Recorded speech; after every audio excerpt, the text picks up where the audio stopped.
अस्सलाम वालेकुम नाज़रीन, मैं हूं अब्दुल्ला। सवेनिश न्यूज़ में आपका इस्तकबाल है। South zone task force team और चंद्रायन गुट्टा पुलिस ने मिलकर 2 अफराद को गिरफ्तार कर लिया है जो इलीगल तरीके से फ़ॉरेन सिगरेट्स सप्लाई कर रहे थे।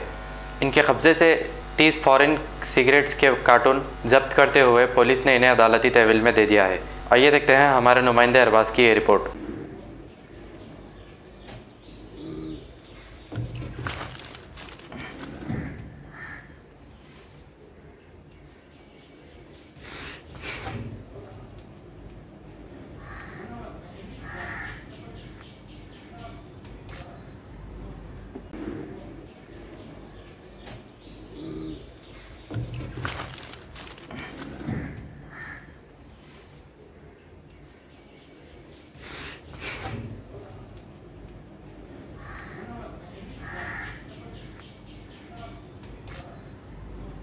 अब A1 टाउनशिप चिविला और मोइनाबाद के दरमियान मेन रोड से 1.3 किलोमीटर आबादी से लगा हुआ तमाम डेवलपमेंट के साथ जहां आप अपना घर बना के रह सकते हैं, जो है बिल्कुल बिल्कुल बिल्कुल आबादी से लगा हुआ। 4 लाख में 100 गज का plot, drainage, electricity, footpath, BT road, college, bus stop जैसी तमाम सहूलियतें दस्तयाब हैं।